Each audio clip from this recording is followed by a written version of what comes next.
ಗೆದ್ದಿತೀವಿ. ಅನುಮಾನ ಯಾಕಿದೆ ನಿಮ್ಗೆ?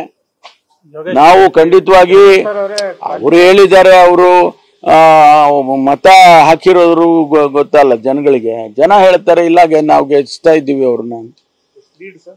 ಲೀಡು ಗಿಡು ಹೇಳಕ್ ಆಗೋದಿಲ್ರಿ, ಅದೆಲ್ಲ ಸ್ಪೆಕ್ಯುಲೇಷನ್ಸ್ ಮಾಡಿದ್ರೆ ತಪ್ಪಾಗುತ್ತೆ. ಗೆದ್ದಿತೀವಿ, ಖಂಡಿತವಾಗಿ ಗೆದ್ದಿತೀವಿ. ಮಹಾರಾಷ್ಟ್ರ ಎಲೆಕ್ಷನ್ ಅಲ್ಲಿ ಮಹಾವಿಕಾಸ್ ಅಘಾಡಿ ಗೆದ್ದಿಯುತ್ತೆ. ಗ್ಯಾರಂಟಿಗಳ ಬಗ್ಗೆ ಪ್ರಚಾರ ಮಾಡ್ತಾ ಇದ್ದಾರೆ, ಅವರು ಅಪಪ್ರಚಾರ ಹೌದು. ಈಗ ಮುಖ್ಯಮಂತ್ರಿಗಳು ಹೇಳಿದ್ದಾರೆ, ನಾವು ಕಠಿಣವಾಗಿ ಕ್ರಮ ತಗೊಳ್ತೀವಿ, ಕೇಸ್ ಬುಕ್ ಮಾಡ್ತೀವಿ ಅವ್ರ ಮೇಲೆಲ್ಲ ಅಂತ ಹೇಳಿದ್ದಾರೆ. ಯಾಕಂದ್ರೆ ಅದಕ್ಕೆಲ್ಲ ಪ್ರೂಫ್ ಇರ್ಬೇಕಲ್ಲ. ಈಗ ನಾವು 5 ಗ್ಯಾರಂಟಿ ಕೊಟ್ಟಿದ್ದೀವಿ, ಬಡ್ಜೆಟ್ ನಲ್ಲಿ 56,000 ಕೋಟಿ ಹಣ ಇಟ್ಟಿದ್ದೀವಿ. ಆಮೇಲೆ ಎಲ್ಲರಿಗೂ ಅದರ ಫಲ ಸಿಗ್ತಾ ಇದೆ.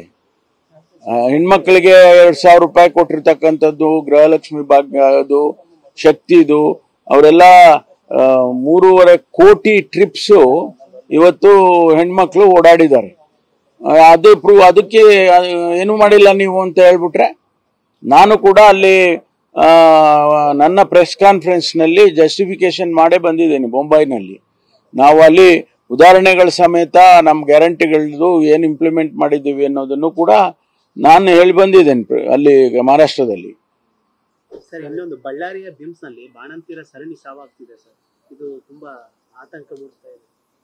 ಅದು ಪೊಲೀಸ್ ಇಲಾಖೆಗೆ ಬರಲ್ಲ, ಅದು ಬರೋದು ಆರೋಗ್ಯ ಇಲಾಖೆಗೆ. ಆದ್ರೆ ಅದು ಅಂಥದ್ದೇನಾದ್ರೂ ಇದ್ರೆ ನಾವು ಇವರಿಗೆ, ನಮ್ಮ ಆರೋಗ್ಯ ಸಚಿವರಿಗೆ ಮಾತಾಡ್ತೇನೆ.